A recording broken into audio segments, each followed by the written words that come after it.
মুষ্টিবদ্ধ হাতে চওড়া হাসি, একটা গোলের জন্য ৪১ মিনিটের ছোটাছুটি, অবশেষে জব ডান। তাও একটা নয়, দুইটা গোলে বাঘিনীদের কাছে নেপাল হয়রান। চাংলি মিথানে বাংলাদেশকে টেনে ধরার চেষ্টা, ডিফেন্সে প্রতিরোধের দেয়াল গড়া। নেপালের কোনো ট্যাকটিক্সই এদিন কাজে দেয়নি, উল্টো হিমালয় কন্যাদের ভূমিষ্যাৎ করে বাংলার বাঘিনীরা মাঠ ছেড়েছে জয় নিয়ে। অনূর্ধ্ব ১৫ থেকে অনূর্ধ্ব ২০ বয়সভিত্তিক নারী সাফে নেপাল বাংলাদেশের কাছে এক সহজ শিকার। দুই দলের ১৭ বারের দেখায় ১৩ বারই জয় বাংলাদেশের, হার কেবল একটা।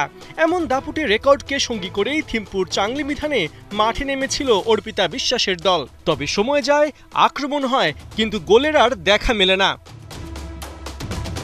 ব্যাড লাক ফর সুরভি আকন্দ প্রীতি। ম্যাচের ৭ মিনিটের মাঝেই পেয়েছিলেন দুইটা দারুণ সুযোগ। নেপাল কিপার লাক্সমি ওলির সাথে 1-1 থেকে গোল করতে ব্যর্থ হন এই ফরওয়ার্ড।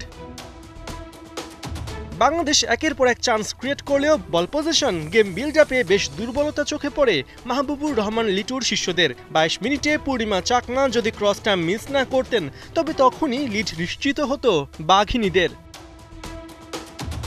এদিন নেপালি কিপার আর সুরভির মাঝে যেন এক অদৃশ্য দেয়াল ছিল। ৩৫ মিনিটে টানা তৃতীয়বারের মতো 1-1-এ নেপাল কিপারকে বিট করতে ব্যর্থ হন এই ফরওয়ার্ড।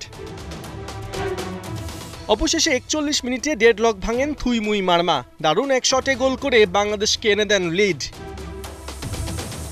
৪ মিনিট বাদেই নিজের গোল মিসের বৃত্ত থেকে বের হন সুরভি। নেপালি কিপার বল ক্লিয়ার করতে ডি বক্স থেকে বেরিয়ে এলে সোজা বল জালে জড়িয়ে বাংলাদেশের লিড ২-০-তে নিয়ে যান।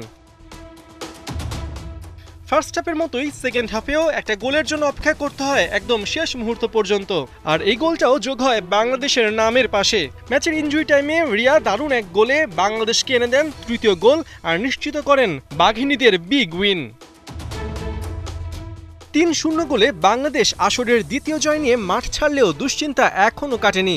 নিশ্চিন্ত থাকতে পরের ২ ম্যাচে নেপাল আর ভুটানকে হারাতে তো হবেই, সাথে শেষ ম্যাচে ৩১ আগস্ট ভারতের বিপক্ষে লাগবে অন্তত ৩ গোলের ব্যবধানে জয়। তবেই সাফ অনূর্ধ্ব ১৭-র শিরোপা হাতে উঠবে জুনিয়র বাঘিনীদের। পার্থ বণিক, ৭১।